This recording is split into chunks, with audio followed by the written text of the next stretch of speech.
और क्यों बनेगी उसका कारण मैं अभी बताऊंगा आपको। अब देखिए ध्यान समझिएगा, आपके टेस्ट में या एग्जाम को याद रखना, ये एग्जाम जो है बीपी बिहार पुलिस को टारगेट करते हुए, ठीक है ना, ये मैंने टॉपिक बनाए हैं आपके लिए, ठीक है ना। तो बिहार पुलिस के एग्जाम को ध्यान रखते हुए आपको पता ही है जो सब्जेक्ट जो 85 नंबर के लगभग जहां से क्वेश्चन पूछे जाते हैं वो रहता है जीके जीएस। कहां से रहता है जी? और लगभग 15 क्वेश्चन जो रहेंगे आपके 100 में से 15 क्वेश्चन जो रहेंगे वो आपका हिंदी का रहेगा, इंग्लिश का रहेगा, मैथ का रहेगा। तो मेन जो स्कोरिंग आपका रहेगा कौन सा रहेगा? GK GS. जीके जीएस के अंतर्गत पहला जो सब्जेक्ट रहेगा वो कौन सा रहेगा आपका बाबू? ज्योग्राफी रहेगा। दूसरा जो सब्जेक्ट रहेगा वो कौन सा रहेगा बाबू? हिस्ट्री रहेगा। तीसरा जो सब्जेक्ट रहेगा वो कौन सा रहेगा बाबू? पॉलिटी रहेगा। चौथा जो रहेगा वो आपका कौन सा रहेगा जी? इकोनॉमिक्स रहेगा। और पांचवा जो रहेगा, ध्यान समझिएगा, पांचवा जो रहेगा सब्जेक्ट वो कौन सा रहेगा जी? इन्वायरमेंट रहेगा। ये भी टॉपिक अभी जो मैंने सवाल पूछा था हॉट स्पॉट से, या फिर आपसे ये पूछेगा, ध्यान सुनिएगा, राष्ट्रीय वन्य जीव अभ्यारण्य कौन से एक्ट में आया था या कब आया था देश में? जैव विविधता प्रोटेक्शन एक्ट, यहां से क्वेश्चन बन रहा है, ठीक है ना। जैव विविधता प्रोटेक्शन एक्ट या हाथी टाइगर रिजर्व एक्ट कब आया था देश में? आपको पता ही है कि जब 1972 ईस्वी में जब अपने देश पूरा विश्व लेवल पर क्योटो प्रोटोकॉल, नाम सुने आप लोग? उसी क्योटो प्रोटोकॉल के तहत ये पूरा देश में लगा कि नहीं अब पर्यावरण पे क्या रखना है, ध्यान रखना है। तभी हमारे देश में याद रखना है पहली बार 1972 में ही वन्य जीव संरक्षण अधिनियम को क्या किया गया? पारित किया गया। और उसी समय वन को संवर्ती सूची का विषय बनाया गया। वन अभी कौन विषय है? संवर्ती सूची। पता है संवर्ती सूची? बात को लड़का लोग तो अमरजीत जी पता है संवर्ती सूची कौन सा नंबर अनुच्छेद, कौन सा अनुसूची में? अनुसूची 7। बोलना है क्लास में, बोलना है।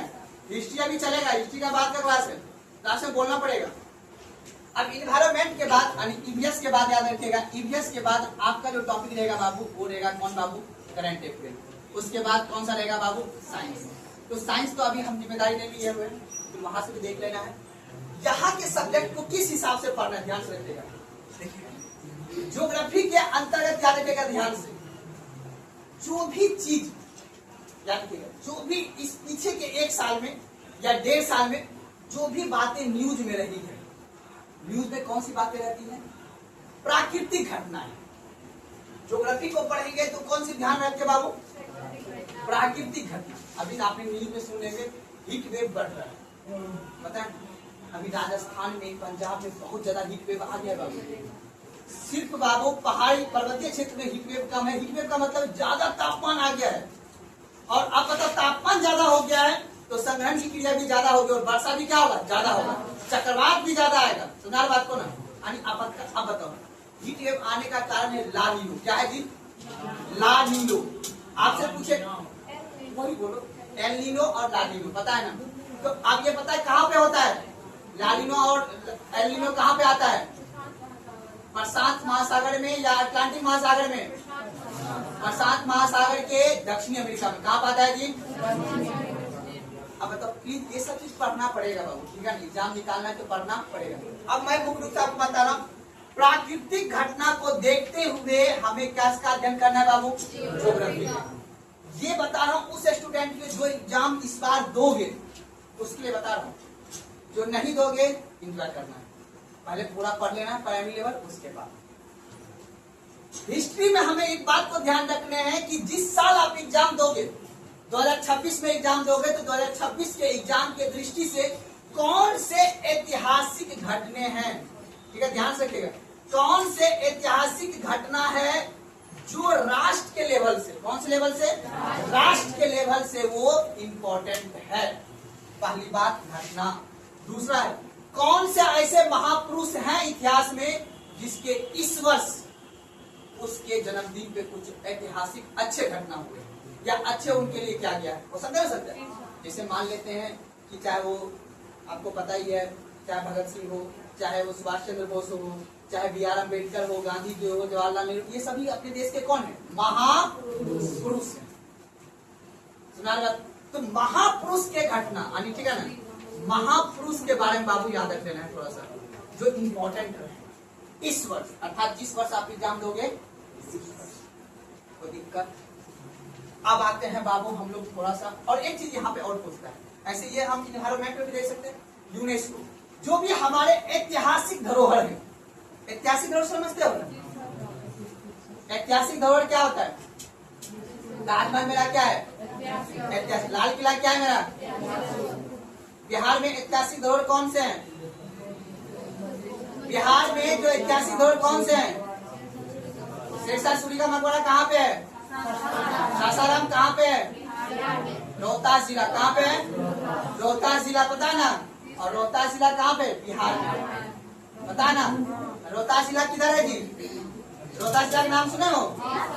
कहाँ पे रोहतास जिला? इकोनॉमी दक्षिण। ऐसे बोलोगे फिर। बिहार के दक्षिण में। और रोहतास में भौगोलिक क्या पाया जाता है? रोहतास से पता है ना कौन सा पठार है? और कौन सा क्रम का चट्टान पाया जाता है रोहतास में? धारवाड़ या बिंद क्रम के चट्टान? दोनों। कहाँ है रोहतास? छोटी आप पता है रोहतास कहाँ है?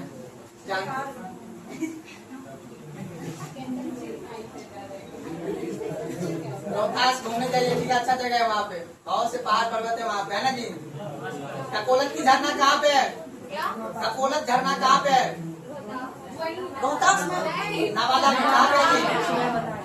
नवादा में ना जी? घूमने चले, ठंडा ठंडा भी वहाँ पर आराम से एंजॉय करना है, ठीक है ना? वाटर पार्क नहीं जाना है, सीधा कहाँ जाना है? ककोलत की झरना। तब तक पढ़ के आओगे। चलिए अब आइए आगे। तो याद रखना है यूनेस्को, यूनेस्को याद रखना है पूरा विश्व लेवल पे अपने देश के अंदर या विश्व लेवल में जो भी ऐतिहासिक धरोहर है उसको एक लिस्ट बनाया जाता है। अगर किसी हाल ही में अगर किसी चीज को यानी किसी ऐतिहासिक धरोहर को अगर यूनेस्को की लिस्ट में शामिल किया गया है तो समझो वो अपने हिसाब से क्या है? इम्पोर्टेंट। कोई दिक्कत नहीं है समझने में? अब आता है पॉलिटी।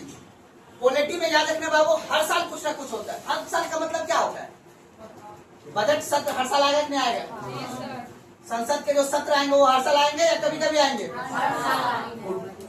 हम लोग के जो न्यूज में धार्मिक संबंधित कुछ ना कुछ घटना होते रहते हैं। दुर्गा पूजा हर साल होता है ना, रामनवमी हर साल होता है ना, तो याद रखना आर्टिकल 25 न्यूज में हमेशा आता है, ठीक है ना? अभी बताऊंगा, अभी सब बात लिखाऊंगा, एकदम ध्यान रखना है। तो एग्जाम्पल में याद रखना है न्यूज में रहे आर्टिकल कौन सा बाबू? आर्टिकल कौन सा आता है न्यूज में? जैसे सबसे इम्पोर्टेंट है 14वीं न्यूज में रहता है, इसको लेकर बहुत न्यूज हो रहा है, पता है ना? हर आदमी कहता है, आप देखो यही से याद रखना है। साउथ वाले राज्य कहते हैं कि नहीं भाई हमने जनसंख्या नहीं बढ़ाया, हमारा सीट बढ़ाओ। लेकिन नॉर्थ वाला आदमी कहता है कोई बात नहीं भाई हमारे यहाँ का भी, क्योंकि हमारे यहाँ की जनसंख्या अगर है तो हमने बाबू कॉमन सी बात है सीट तो बढ़ेगा ही बढ़ेगा। तो कहने का मतलब है अब देखो डिलिमिटेशन जो होने वाला है, परिसीमन होने वाला है, कह रहा है कि बिहार में यूपी में 15 लाख जनसंख्या पर एक लोकसभा क्षेत्र होगा और साउथ के राज्य में 10 लाख जनसंख्या पर एक लोकसभा का सीट होगा। 14 आर्टिकल 14 का उल्लंघन हो रहा है ना? इसका मतलब बाबू अपने यहाँ 4 आदमी रहे 5 आदमी पे समझ होगा ना, यहाँ का एक आदमी बराबर होगा, ऐसे कैसे हो सकता है? इसका मतलब लोकतंत्र में हमारा वैल्यू कम हो गया, वहां का वैल्यू ज्यादा हो गया, तो बात चलने लगा है बाबू आर्टिकल 14। आप बताओ साउथ का आदमी अगर ये मांग कर रहा है कि हमारा जनसंख्या कम है और हमें तब पर भी लोकसभा का सीट अधिक चाहिए, तो बाबू हमको ये बताओ नॉर्थ का आदमी का वैल्यू कम ना हो जाएगा? हमारा वोट का वैल्यू जब हमारे देश में आर्टिकल 326 क्या कहता है? महिला हो या पुरुष, हर गरीब हो या अमीर, हर किसी का वोट का वैल्यू क्या है? बराबर है। अमीर आदमी वोट देगा, अनिल अंबानी वोट देगा तो भी उसका वोट का वैल्यू एक रहेगा और गरीब आदमी भी देगा तो वोट का वैल्यू क्या रहेगा? इसीलिए आर्टिकल 14 क्या है? न्यूज। एक बात आर्टिकल 15 भी भाई क्या है? न्यूज में। अभी सब लिखाऊंगा। तो मेन बात है कि न्यूज में रहे आर्टिकल, उसके बाद न्यूज में याद रखना न्यूज में रहे बाबू कौन सा? एक्ट। एक्ट मतलब अधिनियम। कौन सा न्यूज में अधिनियम बताओ? 106वां संविधान संशोधन, नारी शक्ति वंदना अधिनियम है ना? और बिल्कुल याद रखना है कौन सा संशोधन है? संविधान संशोधन 106। अगर पूछेगा कौन सा विधेयक है? 123 123 123 अभी जो विधेयक आया 131वां आया तो 130, सॉरी कौन सा होगा जी? 130 कौन सा होगा? 130वां विधेयक कौन सा होगा जी? परिसीमन आया है 131। परिसीमन अलग है, हम बात कर रहे हैं इसका, महिला नारी वंदना योजना का।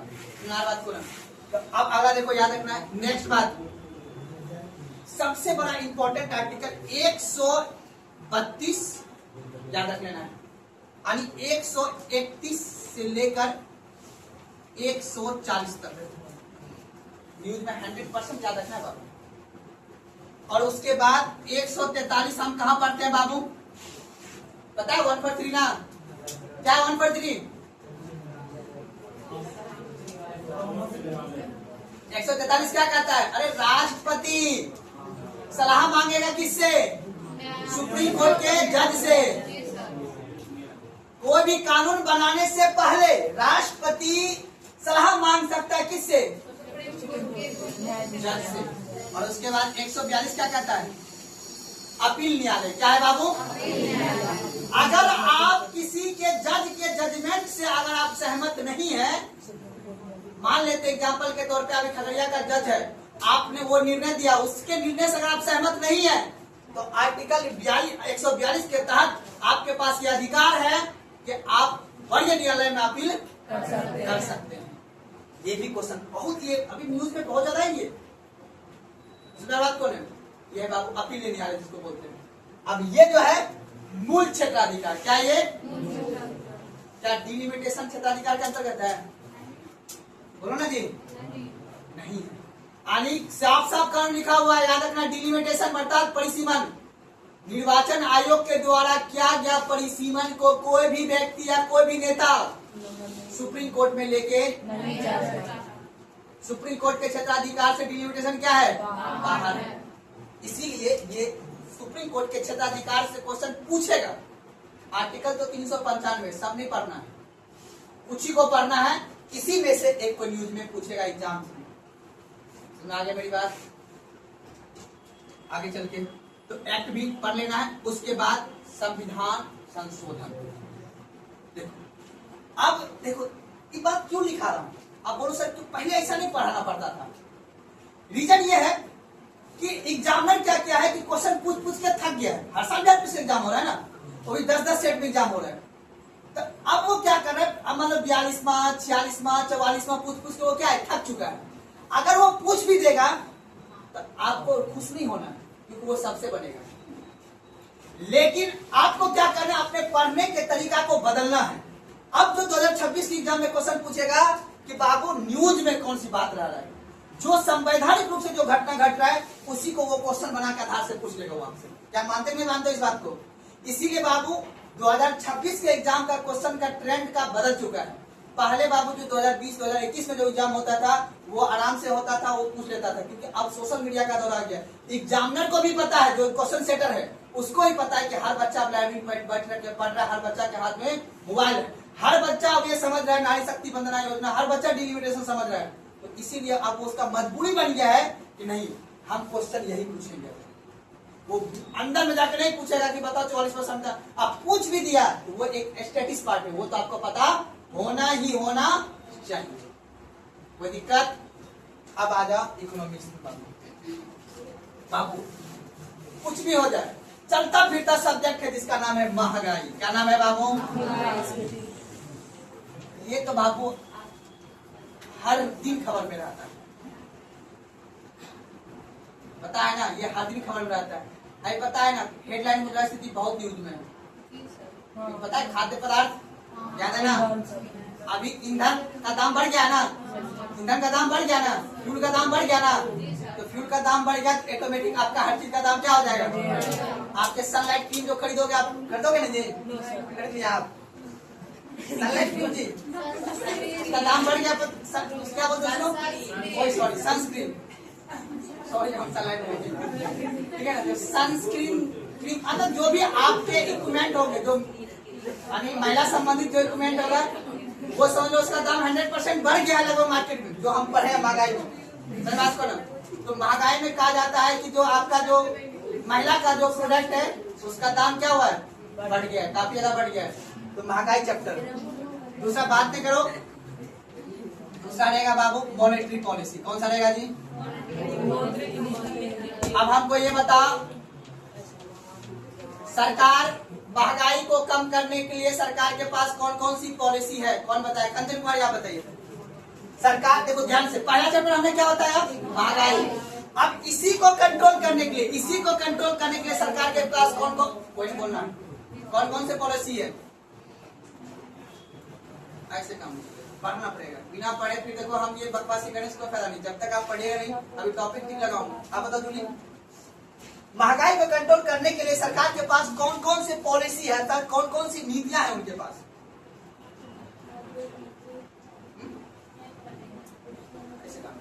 आप बताओ कोमल। मॉनेटरी पॉलिसी, ये उसी बोलते हैं। आगे बताओ दूसरा। कम से कम 3 एरो की चाहे 300 की तो समझ सकती है ना। आप बताओ रे, पीछे अनु कुमारी आप बताइए।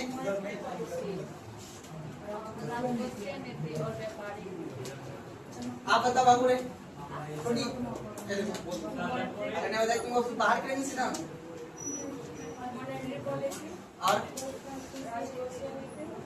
और बैलेंस ऑफ पेमेंट याद है, पढ़ाए थे ना? अच्छा इतना पता और पढ़ रही है ना, पढ़ रही तुम्हारे फ्रेंड? चलो पढ़ रही, मेहनत कर रही है। मेहनत करना है आप ही लिए बोलूं, आपको गुस्सा नहीं करना है, आपके अपने लिए बड़ा बता रहा हूँ, किसी काम नहीं देंगे। चलिए आगे बढ़े।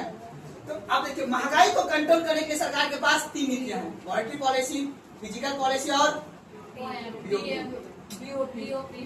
है ना, बताए थे ना। अब उसी से पता चलेगा। एक तो बात प्लीज, इस महंगाई को कंट्रोल करने तीनों नीति को पढ़ना। भले इकोनॉमिक्स में कुछ नहीं पढ़िया, लेकिन इन तीनों को पढ़ लीजिए और सरकार की कुछ योजना पढ़ लीजिए। किसको दूर करने के लिए? गरीबी, बेरोजगारी, मुख्य रूप से गरीबी। बेरोजगार कोई नहीं, सरकार की तरफ कोई बेरोजगार नहीं है। सुनिए बात को ना। तो सरकार की नजर में गरीबी को दूर करने के लिए या किसान के उत्थान के लिए अर्थात प्राइमरी सेक्टर और सेकेंडरी सेक्टर को विकास करने के लिए सरकार कौन सी योजना चला रही है ना? बस 4 योजना सरकार चलाती है। एक गरीबी दूर करने के लिए, दूसरा प्राइमरी सेक्टर के विकास, प्राइमरी मतलब प्राथमिक सेक्टर, यानी कृषि में कैसे विकास हो। बात को ना, देखो मिर्ची कैसे मिलता है मार्केट में, खीरा कैसे मिलता है, देख रहे हो ना? क्यों? क्योंकि सरकार ने ऐसी टेक्नोलॉजी ला दी है, क्योंकि खेत तो उतने हैं, जनसंख्या बढ़ गया। तो अब हमें क्या करना है? ज्यादा जनसंख्या को भोजन कराने के लिए हमें हाइब्रिड लगाना पड़ेगा। इसलिए मार्केट में देसा खीरा मिलता है, बीज देख रहे हो कैसा कैसा मिलता है। तो मेरा कहने का मतलब है, कृषि के क्षेत्र में सरकार ने उन्नति करने के लिए कौन से ब्रीड का प्रयोग किया है, तो आपको वो भी पता होना चाहिए। तो नेक्स्ट जो याद रखना है बाबू, नेक्स्ट आपका रहेगा sector of economics. Sector of economics, ये तीनों बाबू प्लीज याद रखना पड़ेगा। सरकार यहाँ से क्वेश्चन बाबू 100% फिक्स है बजट सर्वे से, क्योंकि सरकार को नजर में दिखाना पड़ता है कि हम प्राइमरी सेक्टर में कितना ग्रोथ किया है, सेकेंडरी सेक्टर में कितना ग्रोथ किया है, टर्शरी सेक्टर में कितना ग्रोथ किया। सरकार को दिखाना पड़ता है, क्योंकि सरकार जनता से क्या लेता है? टैक्स लेता है ना। जब हम किसी से पैसा लेंगे तो बाबू उसको दिखाना पड़ेगा। भले हम लोग मूर्ख हैं, आप लोग जानते हैं अभी, लेकिन जो पढ़े लिखे देश के आदमी उसको पता है कि हाँ सरकार किस सेक्टर में कितना खर्च कर। इसलिए बाबू क्वेश्चन यही बोले कि न्यूज में ये रहेगा। इसलिए क्वेश्चन देखो, आप नॉर्मल एग्जाम पूछा था कि आज बताओ निम्नलिखित में से कौन सी चीज जो है प्राइमरी सेक्टर में है, सेकेंडरी सेक्टर में है, टर्शरी सेक्टर में है। उसका ना पूछता है। अब जैसे आपसे पूछेगा विनिर्माण कौन से सेक्टर में है? इंडस्ट्री, पशुपालन, ये बच्चा बस सवाल हुआ। अब बता, इसी से क्वेश्चन और पूछेगा कि ये बताओ मक्का कौन सी फसल है, रबी, खरीफ, जायद, नकदी, कौन सा फसल है? एक न्यूज में और रहता है बाबू एमएसपी। कौन रहता है जी? ये भी एग्जाम में पूछता है। तो इसीलिए कहने का देखो, नजरिया में बता रहा हूँ, पढ़ने का तरीका। अब ये लूसेंट किताब है आपके पास, इस किताब का क्या करना है आपको? ये पूरा याद नहीं होगा बाबू, किसी को याद नहीं हो रखा है, लेकिन अब आपको क्या करना है? सबसे पहली बात, जो पहली बार पढ़ रहे हो पूरा पढ़ना कुछ देखो। अब पढ़ने का तरीका बता रहा हूँ। इसको क्या करना है? पूरा पढ़, जो हम पढ़ा रहे हैं पहले उसको पढ़िए, उसके बाद जब घर में जाते हो इसको पूरा पहले पढ़िए। अपने ये कॉन्शियस माइंड को वोकैबुलरी दीजिए, वर्ड को दीजिए। याद नहीं करना, समझना नहीं है, सिर्फ क्या करना है? पढ़ना है। पैरासीटामोल भले आपको इसमें स्क्रिप्ट तक लिखने नहीं आता, लेकिन समझ गया ना पैरासीटामोल का उपयोग क्या है। कैसे? बोल बोल के कॉन्शियस माइंड में क्या हुआ, बैठ के। इसीलिए अगर किसी आदमी को नहीं समझ में आता है तो उसको पढ़िए। अब मान लेते हैं एक दिन में 10 पन्ना पढ़ने का टारगेट ले लीजिए, तो मुश्किल से एक नाम पूरा समझना नहीं है, सिर्फ पढ़ना है, रीड करना है। तो एक दिन वो शब्द आपके माइंड में, बाकी बात जब मन शब्द में आ जाएगा तब उसमें लगाना है कि ये शब्द क्या है। उस बच्चे के लिए बता रहा हूँ जो पहली बार पढ़ रहे हो, जो बहुत बार पढ़ चुके हैं, उसको अब क्या करना है, क्या लगाना है। और इसी में से ये ढूंढना है कि अच्छा जो हम पढ़ रहे हैं इसमें क्वेश्चन किस टाइप का बनेगा। जैसे मान लेते एग्जाम्पल के तौर पे हम अभी आपको बताएंगे कि संवैधानिक विकास, तो संवैधानिक विकास से किस टाइप का प्रश्न बनेगा ये आपको दिमाग में लगाना है। मेरी बात समझ रहे ना? तो जो दूसरा बार, तीसरा बार, पांचवा बार जो पढ़ रहे हो उसको टॉपिक को पढ़ने वक्त ये दिमाग लगाना है, अच्छा ये जो टॉपिक हम पढ़े इस टॉपिक से किस किस टाइप का प्रश्न बन सकता है, तब ना उस नजरिए से पढ़ोगे। मेरी बात समझ में आ रहा है ना? तब ना क्वेश्चन सोल्व होगा। पढ़ना इंपॉर्टेंट नहीं है। तो इकोनॉमिक्स बाबू समझते। अब इन्वायरमेंट तो बहुत कमाल का चीज है। हमारे इस पृथ्वी पे 3 चीज है। पर्यावरण के अंतर्गत हमारा आता है पहले जीव का सुरक्षा, जिसको हम बोलते हैं बायोडाइवर्सिटी। क्या बोलते हैं बाबू? बायोडाइवर्सिटी को सुरक्षा देने के लिए हमारे यहाँ 3 चीज है। जैव मंडल, नाम सुने हो? राष्ट्रीय उद्यान, नाम सुने हो? और तीसरा होता है वन्य जीव। सुना बात को ना? तो किसी भी जीव के सुरक्षा के लिए, जीव मतलब जैसे हमारा जीने का अधिकार है ना, ठीक उसी प्रकार जो कुत्ता बिल्ली है ना, बाघ हिरन हाथी है ना, उसको भी उतने लोकतंत्र मिला है। बात को, उसका भी इसी लोकतंत्र में जीने का है, तो उसको भी इस पर्यावरण के अंतर्गत जीने का क्या है, अधिकार है। बस वो समझदार नहीं है, इसलिए उसको क्या कर देते हैं, रस्सी में। जानवर वाला हरकत नहीं करना है तो क्या कर दिया जाएगा, रस्सी। गाय को क्या क्यों बांध देते हैं, वो समझदार नहीं, इसलिए उसको क्या कर देते हैं, रस्सी में। मनुष्य को क्यों नहीं बांधा गया, क्योंकि गाय हमसे पाले है धरती पे, लेकिन तब पर भी उसको रस्सी में क्या कर देते हैं, तुम तो अंदर ही जाओ। सुना आगे बात को, अब आगे बढ़े। अब हमको ये बताओ बाबू, पर्यावरण के अंतर्गत हमें नेक्स्ट टॉपिक याद रखना है, जलवायु परिवर्तन। क्या याद रखना है बाबू? अच्छा हमको एक बात बताओ बाबू, क्या पिछली बार, या बात नहीं करना, बात की कोई, क्या पिछली बार जो तापमान था आप महसूस कर पा रहे हैं कि इस बार तापमान ज्यादा है? अब सवाल आता है,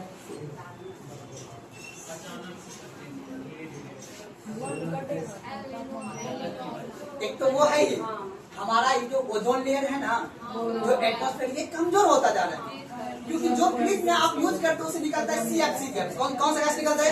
क्लोरोफ्लोरोकार्बन। और क्लोरोफ्लोरोकार्बन क्या करता है, हमारे इस वायुमंडल को क्या करता है, कमजोर करता है, और सन के आने वाले जो रोशनी है उसको रोक नहीं पाता है, वो डायरेक्ट कहाँ पहुँचता है, पृथ्वी पर। आपसे क्वेश्चन पूछेगा कि ये बताओ जलवायु परिवर्तन होने का क्या कारण है, आपको बोलना है ओजोन लेयर का कमजोर होना। वो आगे भी समझाऊंगा। और दूसरा इसमें सब टिक लगाऊंगा, और जो जो टॉपिक मैं लिखा दूंगा होमवर्क में, अभी 5 को टेस्ट में, उसका मेरा जिम्मेदारी है कि यहाँ पे रीडिंग करवाना और आपको अंडरलाइन करवाना। 1 घंटा अब यही चलेगा और 1 घंटा चलेगा टाइम पास वाला क्लास, जिसका नाम है हमारे बात को, क्योंकि हिस्ट्री एक ऐसा सब्जेक्ट है जो खुद भी पढ़ सकते हो, नहीं समझ में आएगा हमसे पूछ लेना, वो भी पढ़ाने की जिम्मेदारी है। बाकी जिम्मेदारी मेरा है कि आपका एग्जाम निकलवाना, ठीक है, ये मेरी मेन जिम्मेदारी है, ठीक है ना। आगे बढ़े। तो अब बाबू बाकी करंट अफेयर में देखो, मुख्य रूप से बाबू पुरस्कार हॉट टॉपिक है, समझ बात को, book and author hot topic है। बुक एंड ऑथर में भी याद रखना 3 क्वेश्चन बुक एंड ऑथर से फिक्स रहता है। एक प्राचीन का बुक एंड ऑथर रहेगा और 2 रहेगा आधुनिक का। आधुनिक मतलब एक रहेगा आधुनिक काल का, आपसे पूछेगा अभिनव भारत किसने लिखा है, हो सकता है, हो सकता है। तो कहने का मतलब देखो ध्यान से, एक रहेगा एंशिएंट का, एक रहेगा मॉडर्न का, एक रहेगा जो वर्तमान के समय में किसी का, अगर उससे जैसे मान लो किसी को साहित्य पुरस्कार मिला है ना, किसी पुस्तक के आधार पर किसी को बुक लिखा या किसी का बायोग्राफी लिखा गया, तो वो क्वेश्चन आपसे पूछा जाएगा। तो आपको क्या करना है, मार्केट में एक आता है SPD का बुक आता है ना, करंट अफेयर का दिन, वो बुक लेकर आना है। वो भी 2 बुक, एक लूसेंट का और एक SPD का, ये दोनों ब्लू कलर का है बाबू, तो देख रहे हो कैसा कलर है, ब्लू कलर का है ना, उसी से एग्जाम का आपका ताला खुलेगा। समझ में आ गया बात को। तो ये तो मैंने आपको समझा कि पढ़ने में ये जो आप पढ़ोगे, ये जो आप पढ़ोगे ये दिमाग में रखना है। इसका फोटो खड़ा किसने जो टॉपिक लिखना है, लिखने का टाइम नहीं है। तुम पूजा भारती इसको आंख से फोटो खींचो मोबाइल से।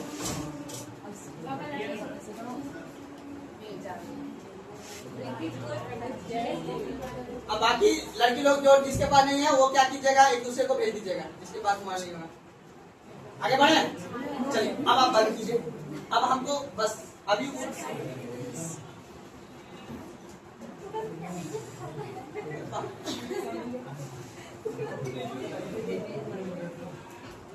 गया। अमरजीत कुमार टॉपिक लिख लेना यार ध्यान से, वहां से क्वेश्चन बनेगा।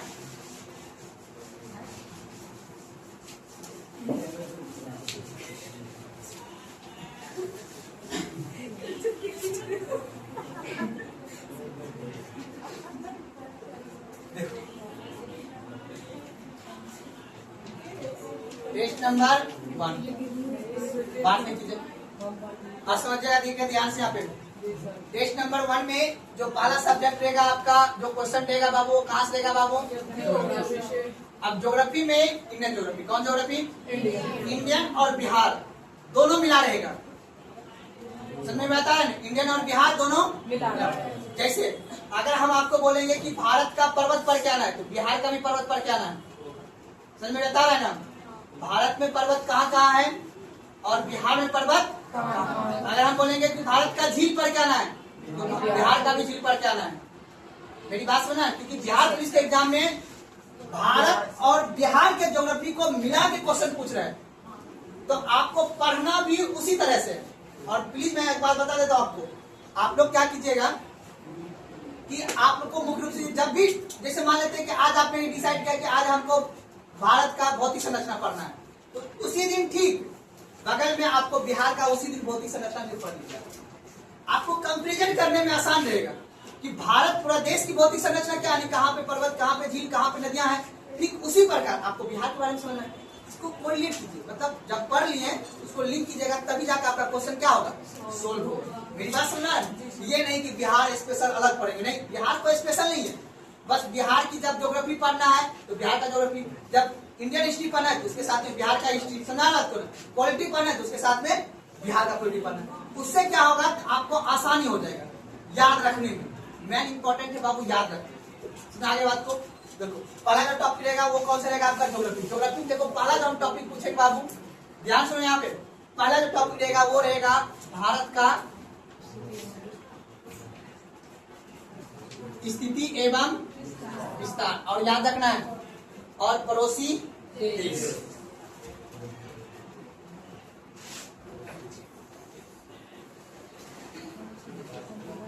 पड़ोसी देश। अभी लूसेंट भी रखना है साथ में, उसमें भी टिक लगा देंगे। पहला चैप्टर ये हो जाएगा, ठीक है। दूसरा रहेगा अक्षांश देशांतर,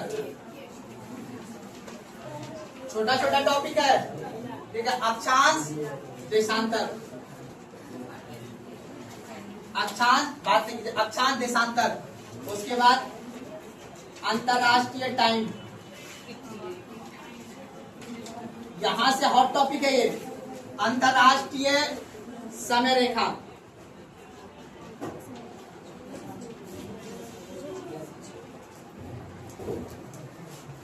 है कि नहीं? यहां से भी आप क्वेश्चन पूछता है बिहार पुलिस में, याद रखना। भारत का मानक रेखा कितने राज्यों को गुजरता है? कौन कौन? UP, MP, AP, CG. UP, MP, AP और सीजी और यूआर, उड़ीसा। 5 कितना है जी? 5 कौन है?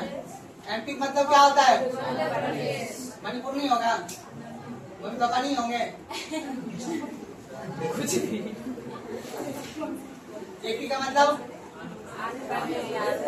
अपना पर्सनल बात है ना। चलिए ऐसे मजाक से बोल रहे हैं। अब देखिए अगला जो याद रखें, ये 2 चैप्टर आपको बाबू पढ़ना है। ट्यूशन में भी टिक लगाऊंगा अभी। ये 2 चैप्टर जो मेरे ज्योग्राफी पढ़ लो वहां से पढ़ के आना है, नहीं तो आपको लूसेंट बुक से समझाने का जिम्मेदारी मेरा है। मैं आप नहीं भी पूछिएगा तो भी हम समझाएंगे। 1 घंटा का टाइम रहेगा मेरा समझाने का ही, आप पूछिए या ना पूछिए तो भी मेरा काम रहा आपको रिवीजन एक बार यहाँ पढ़ना। हम लूसेंट लेके बैठेंगे यहाँ पे और आप भी अपना अपना सामने लूसेंट लेके बैठिएगा। हम रीड करते जाएंगे, वहां पे आप टिक लगाते जाइएगा, जो समझ में नहीं आएगा वो हमसे। अब आएगा बाबू दूसरा कौन सा बाबू, क्वालिटी। लेकिन याद रहे अपन जो पढ़ेंगे वो क्यारी लगा के पढ़ेंगे बाबू। पता रहे कि हमें कितना एक दिन में कितना पढ़ना है। एक दिन का होता है वो 4 दिन रहेगा उसी में। अब क्वालिटी से जो रहेगा बाबू वो रहेगा सबसे पहले संवैधानिक विकास। संवैधानिक विकास समझते हो ना, संवैधानिक विकास। अब इसी पे लिख देना एक्ट का नाम 1793 है ना। और वो सब पढ़ना है, पर पूछे नहीं इसमें से 2-4 को सवाल पढ़ना पर सब पर जाना है। ठीक है, पढ़ना सबको है, कुछ कुछ याद कर लेना। ठीक है, अब याद देखो क्या क्या कर लेना। एक ये वाला कर लेना है, एक 1919 कर लेना है और एक 1935 कर लेना है। यहाँ से सवाल चला, ठीक है ना। एक ही चैप्टर दिए हुए हैं, लगभग हम इसे 10 सवाल पूछ लेंगे फर्स्ट टेस्ट में। ठीक है ना, 10 को सवाल इससे भी रहेगा और 10 को सवाल इससे भी रहेगा। अब आजा पॉलिटिक बात क्या रहेगा बाबू।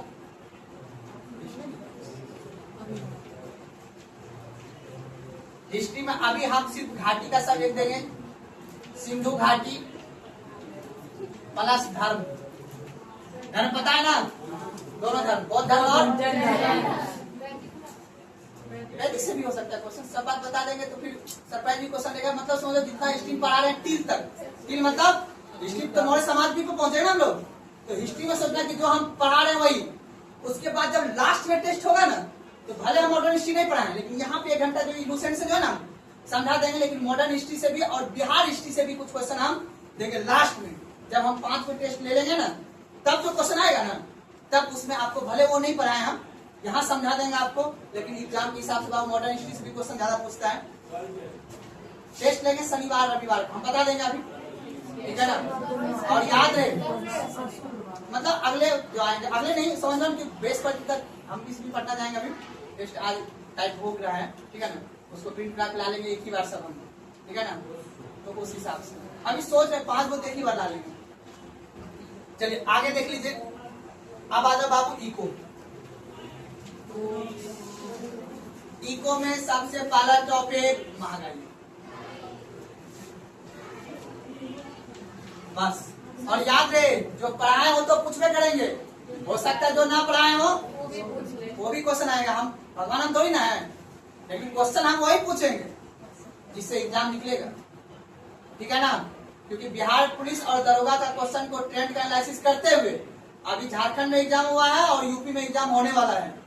उन दोनों का क्वेश्चन हम मंगा लेंगे और उसमें जो क्वेश्चन पूछा हुआ इकोनॉमिक्स से वो चैप्टर यहाँ पे लिखा देंगे, वो पढ़ना पड़ेगा। भले हम ना पढ़ाए हो उससे भी क्या मतलब है, दिखा देंगे। सुना रहे बात को ना। चलो बाबू महंगाई को पढ़ लेना और याद रहे किताब से पढ़ना और कॉपी से नहीं पढ़ना, तब क्वेश्चन लड़ेगा। सिर्फ कॉपी से नहीं पढ़ना फिर गड़बड़ हो जाएगा। सुना रहे बात को ना। अब आ जाओ ईवीएस, इन्वायरमेंट। यहां से याद करना है राष्ट्रीय उद्यान, ये रोज रहेगा टॉपिक, राष्ट्रीय उद्यान। उसके बाद रहेगा वन्य जीव अभयारण्य। राष्ट्रीय उद्यान, वन्य जीव अभयारण्य और उसी में लिखना आर्द्र भूमि। और याद रहे ये टॉपिक सब दिन रहेगा, 5 टेस्ट में रहेगा ये टॉपिक। अब राष्ट्रीय उद्यान, वन्य जीव अभयारण्य, आर्द्र भूमि।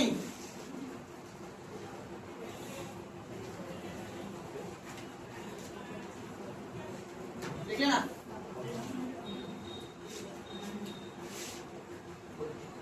और एक चीज और लिख लेना, इसी में एक संगठन,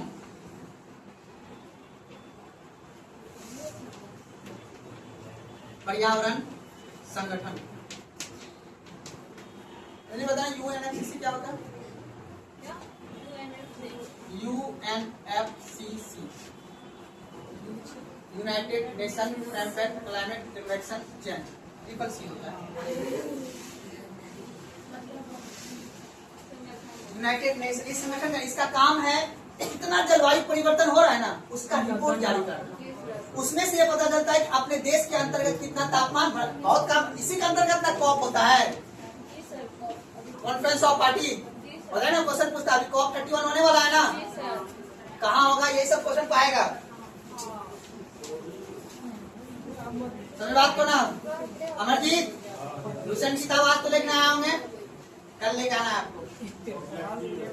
सब्जेक्ट में खरीद लीजिए ना, कितना रुपया देता है, कितना दिया? 10 समझा दिए। अच्छा उनको कमाती ज्यादा है, दुकान को गिफ्ट कर दिया। चलिए आगे बढ़ते हैं। अब अगला पर लिखिएगा करंट अफेयर, क्या लिखा जी? अब करंट अफेयर में लिखो बाबू प्यार से, करंट अफेयर में लिखो हाल ही में हुई नियुक्ति। 26 का पूछेगा। क्या बोले? 26 और 25 दोनों, 26 का 3 महीना होवे किया है।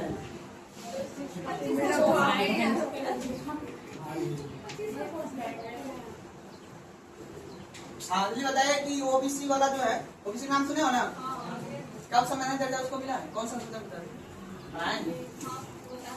SC ST को तो पढ़ा शुरू संविधान से ही है, SC ST आयोग को, ओबीसी आयोग। आप बताइए बीके जी महिला आयोग कॉन्स्टिट्यूशनल है या नॉन कॉन्स्टिट्यूशनल? महिला आयोग कॉन्स्टिट्यूशनल है या नॉन कॉन्स्टिट्यूशनल? हाँ उसी नॉन कॉन्स्टिट्यूशनल बोलेंगे,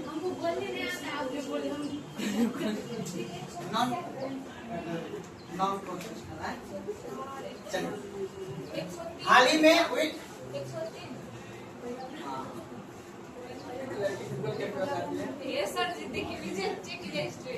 हाल ही में नियुक्ति। आज अब इतना टॉपिक एक दिन का ये हुआ, 6 दिन का होमवर्क। कितने का हुआ? 6 दिन में पढ़ना है और 7वां दिन आके उगलना है, यहाँ पे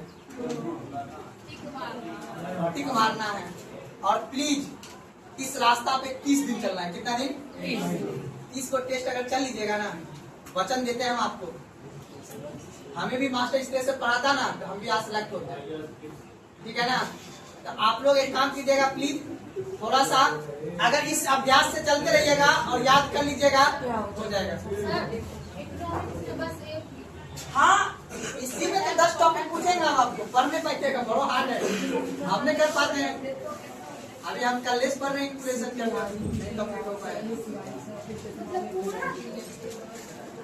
क्या लगता है, सिर्फ पूछेंगे दौड़ती रहेगी क्या होता है, वो कुछ वो नहीं करेंगे। इधर पूछेंगे हेडलाइन कोड और पूछेंगे सीपीआई डब्ल्यूपीआई डब्ल्यूपीआई सीपीआई का आधार वर्ष 2024 हो गया, सीपीआई का 24 बहुत बड़ा चैप्टर है, बहुत बड़ा चैप्टर है। लिख लेंगे। चलिए आप आने दीजिए, टेस्ट 2 टेस्ट 3 दिखाएगा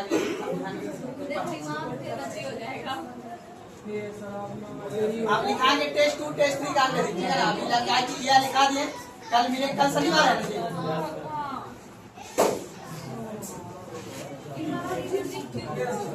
हाँ किताब कहाँ जा रहा है? किताब निकाल लो बोला जी।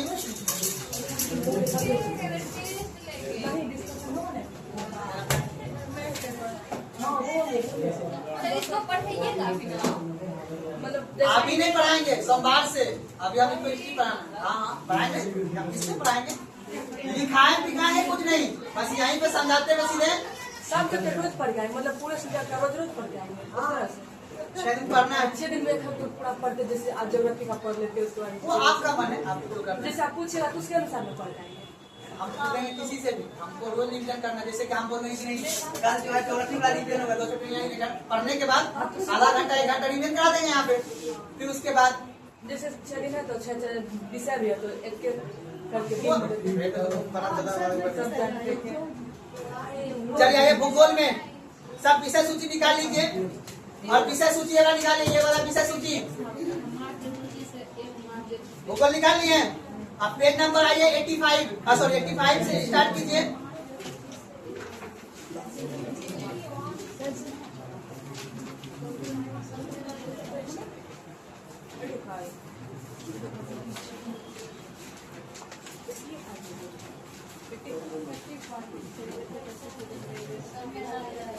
सब में अलग अलग होगा, लेकिन निकाल लेना है। देखो नया वाला में तो 125 पेज नंबर है।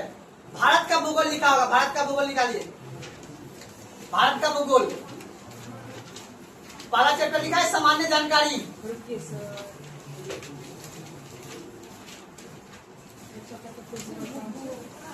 अनुप्रिया निकाल लिया ना?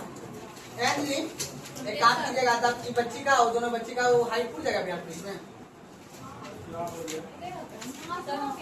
यार नाप तो बताना, कल यार साल नाप देना इसका। 125 मौसम का तो पूरी जाएगा। मौसम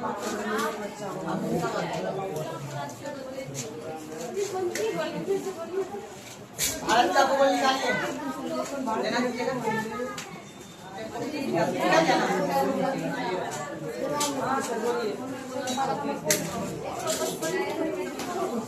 निकालिए भारत का भूगोल। निकल गया सबका?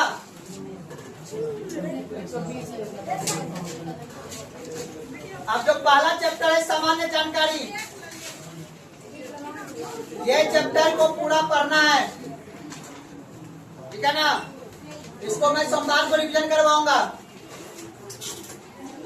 और उसके बाद टिक लगा लीजिए।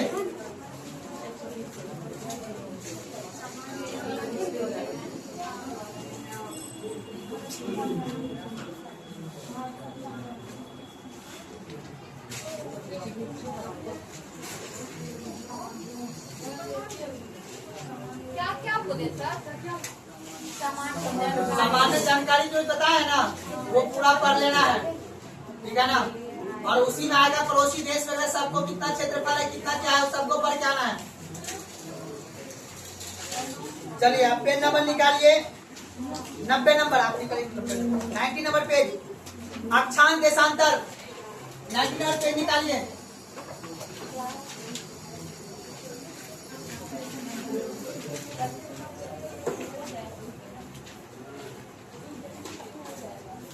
देखिए वहां नीचे लिखा होगा लॉन्ग अक्षांश देशांतर लैटिट्यूड। मिला जी अंडरलाइन कीजिए, उसको आर्टिक लगाइए, डेट भी दे दीजिए, कितना से कितना दिन में खत्म करना है। तुम लड़की समझी, तुम पे तो हमको गुस्सा आता है, अभी तक तुम रिजल्ट ना कोई बनाई है। उसको बताओ। हाँ यही आप लेकर आए लोग किताब, ऐसे काम तुम लोग किताब क्या है? तो एग्जाम देना है यार, पिछले बार मारेंगे चप्पल से भी गुस्सा बढ़ेगा हमको। तो लेने लगे, कल ले गए तब एग्जाम निकलेगा 4 महीना में, समझे? जो दोनों तुमको देना है एग्जाम, आज तुम तब तुम लेगा, तुमको तो नहीं कहेगा, तुमको समझ लेना। फिर कल किताब चाहिए किसी भी हालत में। अक्षांश मिल गया जी, अक्षांश वहां से स्टार्ट कीजिएगा। तो आप देखिए उसी के बाद में दूसरा साइड में जाइएगा। अक्षांश समानांतर ये पूरा पढ़ते हुए, देशांतर पूरा पढ़ते हुए, ये पूरा पेज पूरा पढ़ते हुए, टाइम जोन पूरे ग्रहण सब कुछ पढ़ते हुए अंतरराष्ट्रीय तिथि रेखा मिल रहा है। को लगा ही मेरा आप बोल रहे हैं।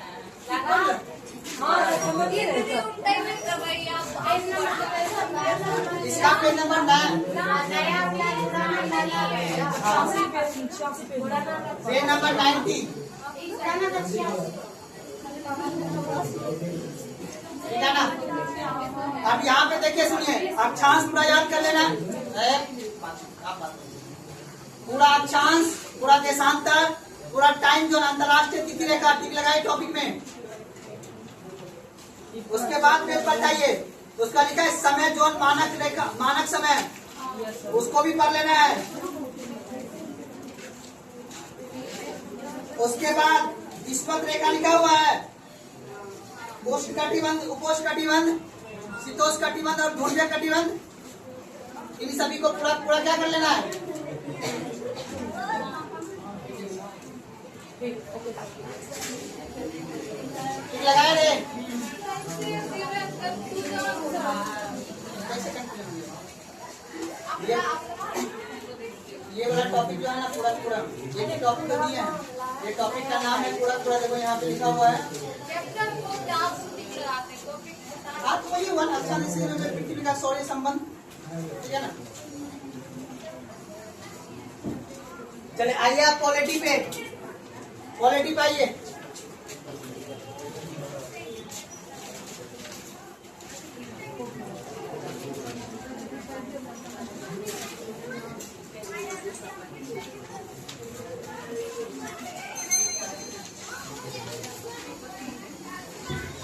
General politics chapter number 5। अनुसूची भारतीय संविधान का विकास एवं संक्षिप्त इतिहास, वो पहला चैप्टर पूरा पढ़ के लेना है। देखिए उसी के अंतर्गत देखिए कई सारे एक्ट है देखिए नीचा में 1773 का रेगुलेटरी एक्ट है ना, एक्ट ऑफ सेटलमेंट 1781।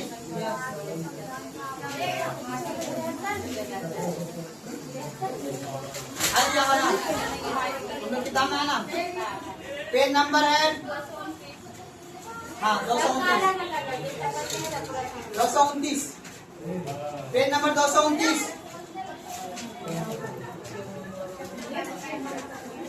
अब आ जाए इकोनॉमिक्स, वो पूरा पढ़ लेना चैप्टर।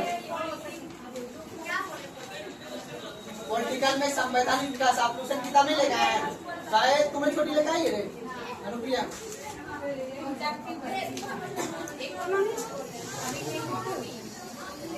याद रखना शनिवार ना।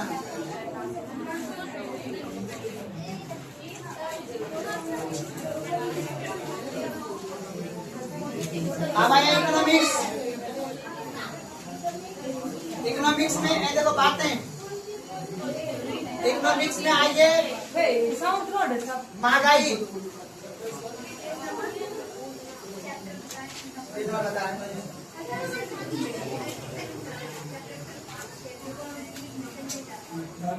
चैप्टर नंबर कितना है? 9।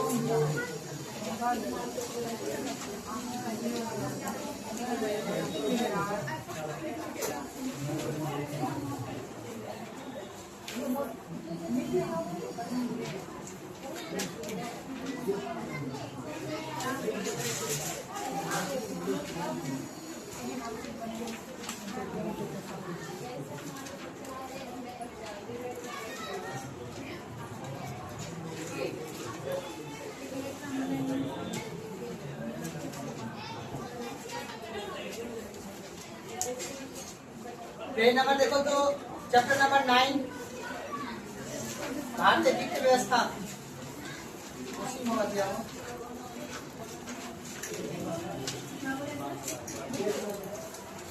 पेज नंबर बता रहे हैं।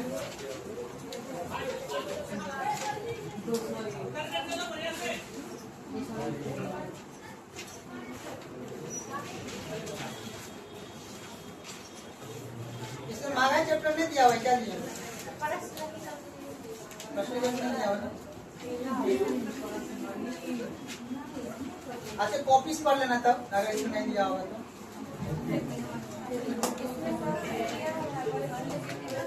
अकेले ना होगा चैप्टर, किसी में दिया होगा, इसमें चैप्टर वो नहीं दिया महंगाई, ठीक है ना। तो किसी में जोड़ दिया गया होगा। हाँ तो आप लोग खोज दीजिएगा, ठीक है ना, खोज के उस हिसाब से कर लीजिएगा।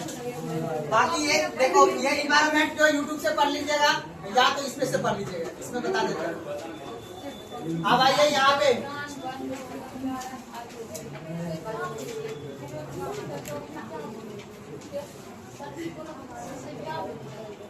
महंगाई,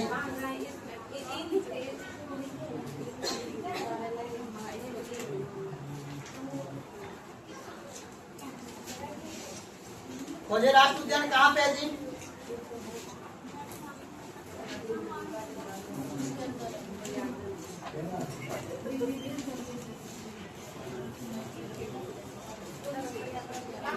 मिल गया जी 166 166।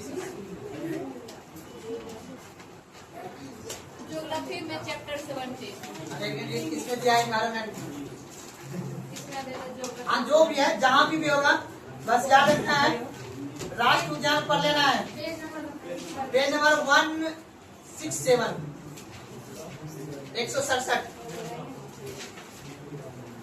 राष्ट्र उद्यान पूरा पढ़ लेना है। फिर वहां के बाद होगा भारत के प्रमुख वन्य जीव अभ्यारण्य, फिर होगा पक्षी अभ्यारण्य भी होगा, वहां से भी क्वेश्चन आएगा।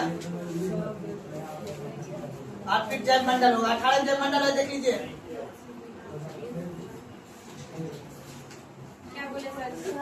राष्ट्र उद्यान, वन्य जीव अभ्यारण्य और जैव मंडल। कहाँ पे कौन सा जैव मंडल है, कहाँ पे कौन सा राष्ट्र उद्यान है, कहाँ पे कौन सा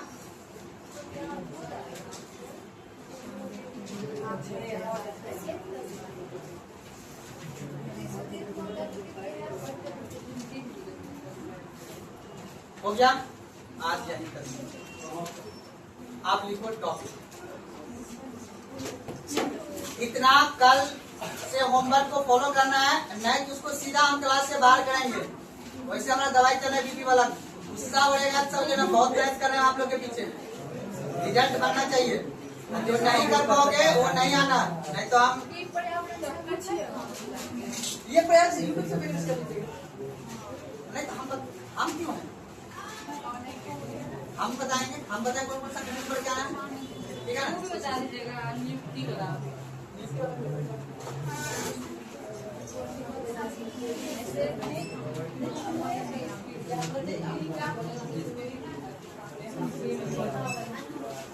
चलिए निकालें, ठीक है ना।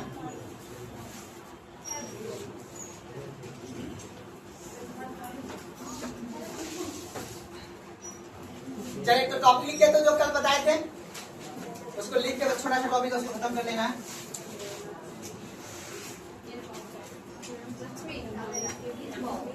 चलिए आइए लिख लीजिए फटाफट, थोड़ा सा बचा हुआ है।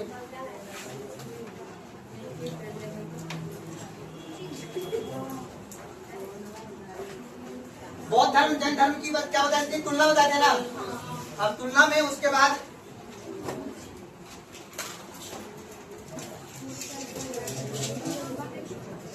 अंडरलाइन कर करके लिखेगा तो दोनों धर्म में समानता है, दोनों धर्म में समानता है, लिखेगा। बौद्ध धर्म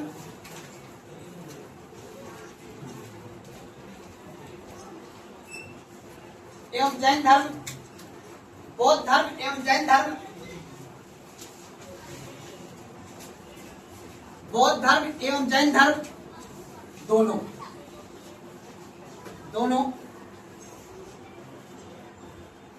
बौद्ध धर्म एवं जैन धर्म दोनों 6ठी शताब्दी ईसा पूर्व का,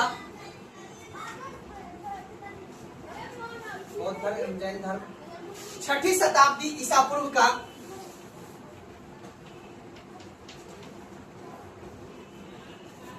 धार्मिक क्रांति का अग्रदूत माना जाता है। 6ठी शताब्दी ईसा पूर्व का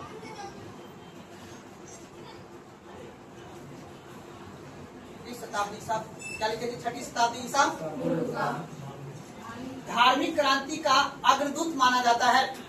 जब मैं पूछा क्या सवाल है, आप बताओ हिंदू धर्म कब आया था, वैदिक काल में, इससे पहले, है ना। बाकी समझे बात को। तो हम तो याद रखना, अग्रदूत का मतलब क्या हुआ,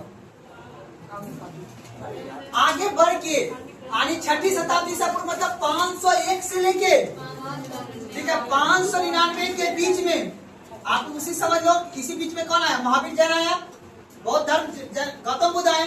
तो अर्थात जो 6ठी से ईसा पूर्व में जो धार्मिक क्रांति मतलब धर्म को लेके जो उतना उत्थान हुआ, उसमें सबसे ज्यादा योगदान किसका है, जैन धर्म और बौद्ध। इसलिए इसे अग्रदूत मतलब आगे बढ़ के ये भाग निभाया धार्मिक कर्म कांड में। समझा बात को ना। तो याद रखना है कि धार्मिक चीज में सबसे ज्यादा आगे बढ़ाने में किसका योगदान है बाबू, बौद्ध धर्म और ये दोनों में क्या है, समानता है, बौद्ध धर्म और अलग लिखेगा। दोनों का मानना है कि मतलब दोनों मतलब धर्म का, दोनों धर्म का मानना है कि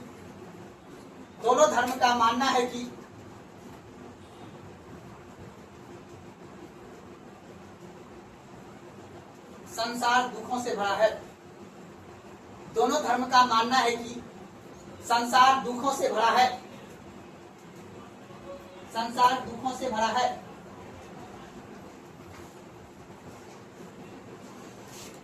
तथा दोनों ने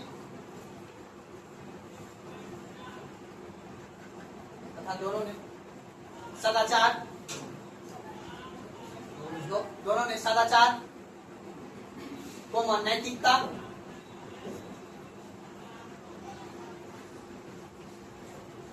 दोनों ने सदाचार, नैतिकता एवं पवित्र पर बल दिया, एवं पवित्र पर बल दिया।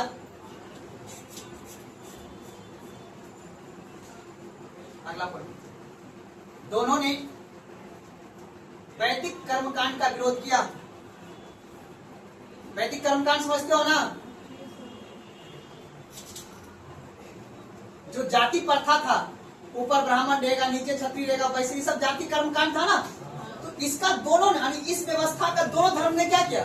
विरोध किया। जैन धर्म और बौद्ध धर्म दोनों ने क्या किया? इसका विरोध। एग्जाम में पूछेगा कि किस कर्मकांड, देखो जैन धर्म और बौद्ध धर्म में क्या समानताएं हैं और क्या असमानताएं हैं, समझ बात को ना। तो अब देखना ध्यान से, अगर तुलना करोगे तो गौतम बुद्ध ने बोला कि नहीं बाबू, और हिंसा का पालन मध्यम मार्ग से करो, कोई दिक्कत नहीं। आप लेकिन जैन धर्म ने अहिंसा का पालन कठोर रूप से, और इसी वजह से जैन धर्म नहीं आता तो अपने शाकाहारी जीव नहीं होता। शाकाहारी समझते हो? उन्हीं के दिया हुआ जो ज्ञान है, उन्हीं से लगा अरे यार नहीं, हमको बकरा मार के नहीं खाना है, क्योंकि वो जीव का क्या है? हत्या है। उससे क्या हो रहा है? हिंसा हो रहा है। क्या हो रहा है? तो पूछे, एग्जाम में पूछा गया सवाल है कि जैन धर्म का क्या देन है? तो मानव के द्वारा अपनाया गया शाकाहारी भोजन। सुना रहे बात को ना, आगे लिखाऊंगा, ठीक है। दोनों धर्म लिखेगा, दोनों धर्म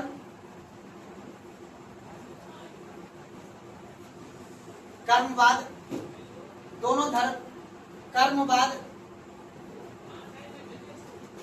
कोमा पुनर्जन्म,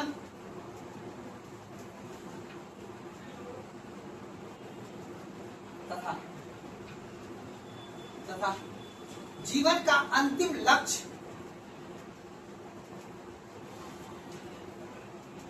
मोक्ष, तथा जीवन का अंतिम लक्ष्य मोक्ष या निर्माण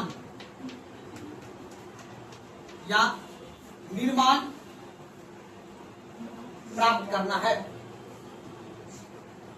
तथा जीवन का अंतिम लक्ष्य मोक्ष या निर्माण प्राप्त करना। आप बताओ, जीवन का अंतिम लक्ष्य बौद्ध धर्म का क्या था? निर्माण प्राप्त करना।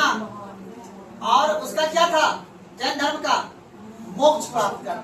बता देना, तो दोनों में समानता देख रहे, दोनों मेन उद्देश्य है कि जीवन का अंतिम लक्ष्य है बाबू मोक्ष प्राप्त करना या निर्माण प्राप्त। दोनों ने जातिवाद को अस्वीकार किया, दोनों ने जातिवाद को अस्वीकार किया।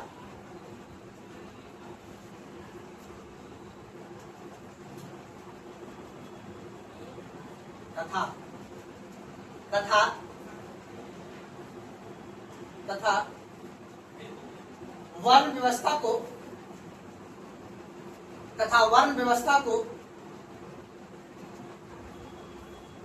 जन्म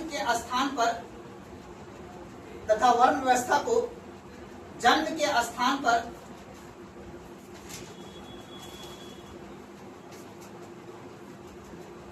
कर्म आधारित माना।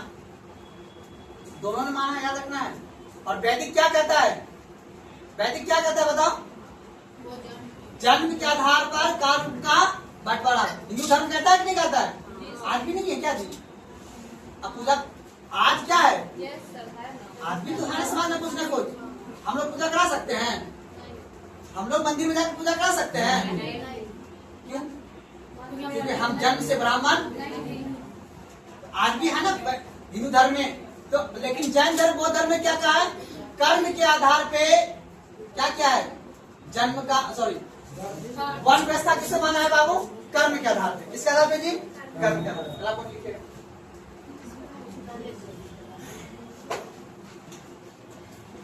लिखेगा। दोनों ने अपने धर्म के प्रचार के लिए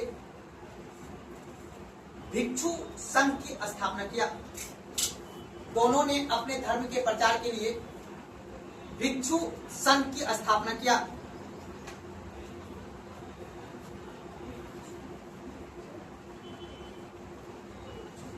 भिक्षु संघ की स्थापना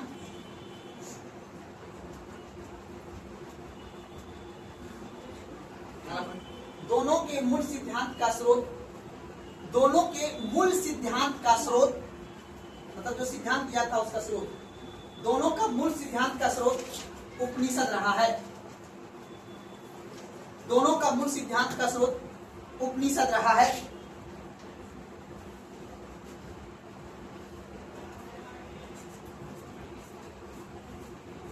के असमानताएं दोनों धर्म की असमानताएं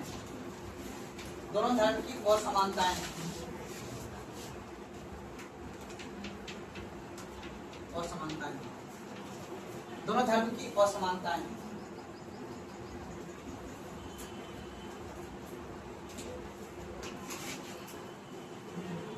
अब ध्यान से एक एक लाइन जो लिखिएगा उसको समझ के लिखिएगा। जहां समझने का पूछ लीजिएगा हमसे।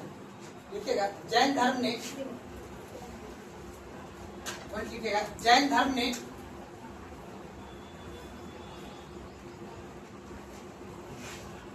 कठोर तपस्या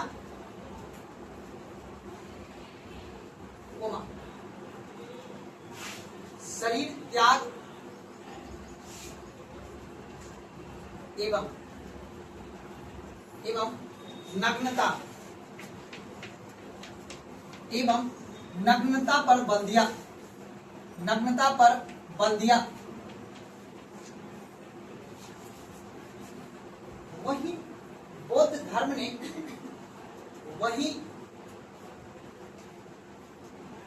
जैन धर्म ने कठोर तपस्या शरीर त्याग एवं नग्नता पर बल दिया। वही बौद्ध धर्म ने मध्यम मार्ग का उपदेश दिया।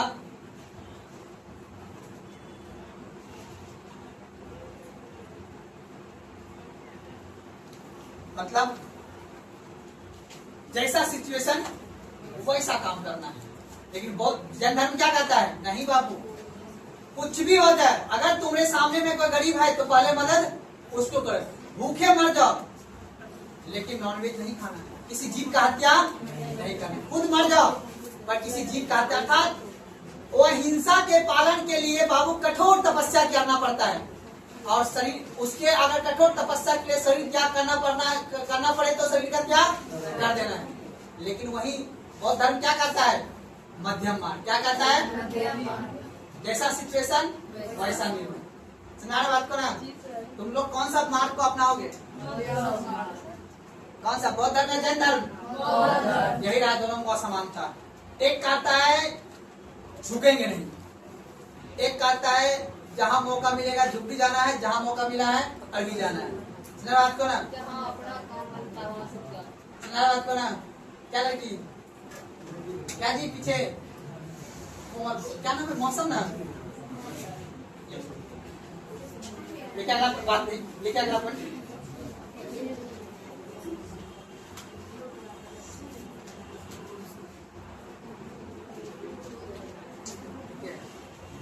जैन धर्म ने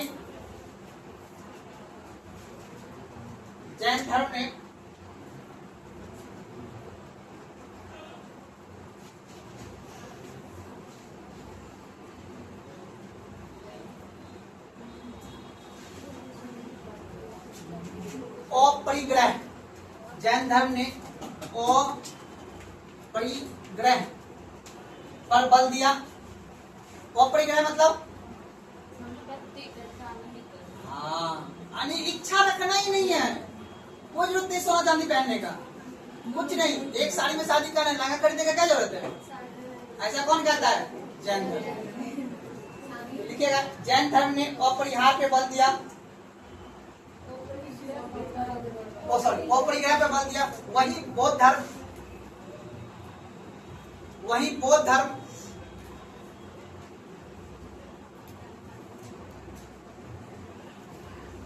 अपेक्षा से और हिंसा पर बल दिया, अपेक्षा से और हिंसा पे बल दिया। जानबूझ के गलती नहीं करना है, अनजाने में गलती हो जाए कोई बात नहीं, जानबूझ के नहीं करना। ऐसा कौन करता है? इसीलिए तो अष्टांगिक मार दिया है। कहता है ना कि जानबूझ के किया गया गलती क्या होता है? माफ नहीं किया जा सकता, माफ नहीं किया जाता है। काहे गुस्सा कर रहे हो? हमने क्या बिगाड़ा? नहीं सर, गुस्सा नहीं बोले, हाँ कोई बोले आप सुनिए देखिए। आए बढ़िया। देखिए जैन धर्म क्या लिखा जी? अपेक्षा से अहिंसा, मतलब अपेक्षा का मतलब क्या हुआ? आशावादी अहिंसा नहीं करना है, समझ बात को ना? सॉरी, अहिंसा नहीं, हिंसा लिखो, मिस्टेक हो गई। अपेक्षावादी हिंसा नहीं करना है। हाँ ठीक है, ठीक। आपको भी सोचोगे ना, मन जहाँ से निकल जाता है कभी कभार। ठीक है, अपेक्षा अहिंसा पर क्या दिया? बल। हिंसा पे बल नहीं, सॉरी, सही बात है। सारा पॉइंट लिखिएगा, बात नहीं लिखिएगा। बुद्ध ने, हाँ अगला पॉइंट, बुद्ध लिखा हूं पहले। बुद्ध ने जाति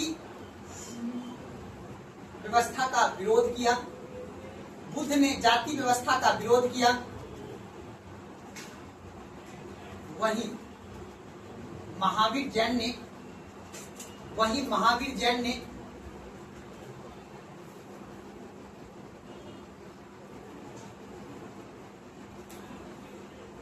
कम विरोध किया।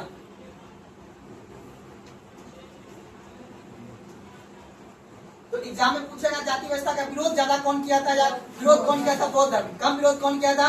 मैंने कल भी लिखाया था कि आपने देखा कि जैन धर्म ने डर से, पता है ना, वेद का विरोध नहीं कर रहा था, लेकिन गौतम बुद्ध अड़ गया, बोला कुछ भी हो जाए, आपके कर्म कांडी पे हम मानने वाला नहीं है।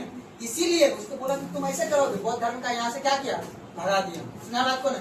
इसीलिए अपने भैंसपुर बाजार में बौद्ध धर्म का आदमी है, अगर रहता तो अभी मंदिर कौन जाता दुर्गा माँ? फिर भी सर जैन धर्म से ज्यादा विकास तो बौद्ध धर्म का ही हुआ ना। हम बिल्कुल, देखो जैन धर्म का विकास नहीं होगा, उसका इतना, आप देख लो ना, वो 5 महाव्रत पालन कर सकता है कोई? कोई ऐसा आदमी है कि नहीं हमसे कोई जीव का हत्या नहीं होगा? बताओ। तो ये बॉयफ्रेंड गर्लफ्रेंड का कौन सा भी निकल जाएगा वहां से? नहीं निकल जाएगा। हत्या होता है ना वहां पे। समझ लो बात। जैन धर्म की बात नहीं, अगला पॉइंट जैन धर्म के अनुसार, अगला पॉइंट लिखिएगा, बात नहीं, जैन धर्म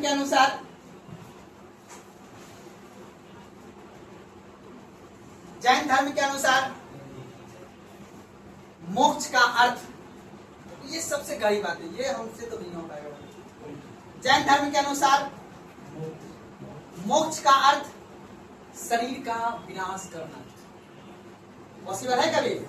आप एक और से भूखे रहो, विनाश नहीं करना। विनाश करना, संलेखना विधि से विनाश कर लोगे। वही बौद्ध धर्म की बात, वही बौद्ध धर्म के अनुसार, हाँ, वही बौद्ध धर्म के अनुसार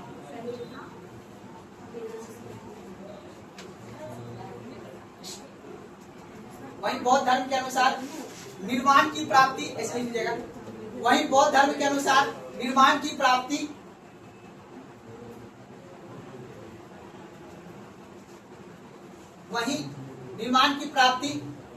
जीवित रहकर प्राप्त हो सकती है। वही निर्वाण की प्राप्ति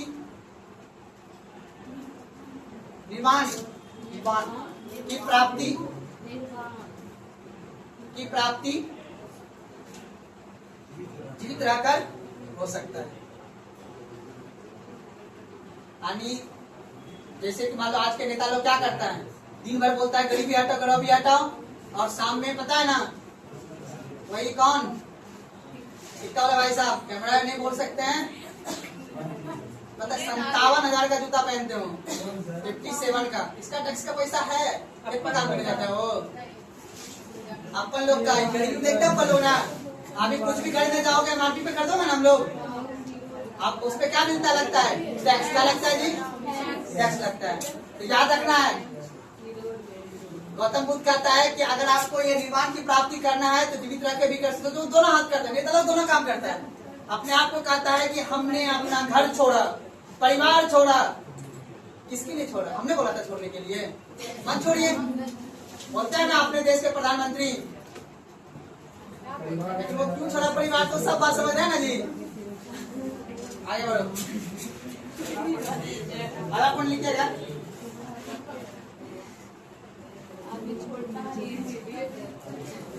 लिखिएगा जैन धर्म ने, अगला कौन लिखिएगा, जैन धर्म ने मोक्ष के प्राप्ति के लिए, जैन धर्म ने मोक्ष के प्राप्ति के लिए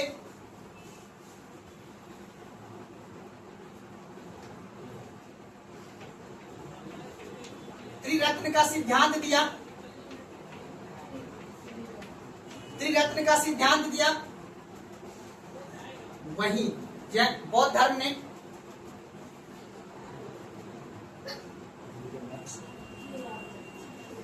त्रिरत्न का सिद्धांत दिया, वहीं बौद्ध धर्म ने अष्टांगिक मार्ग का सिद्धांत दिया, अष्टांगिक मार्ग का सिद्धांत दिया।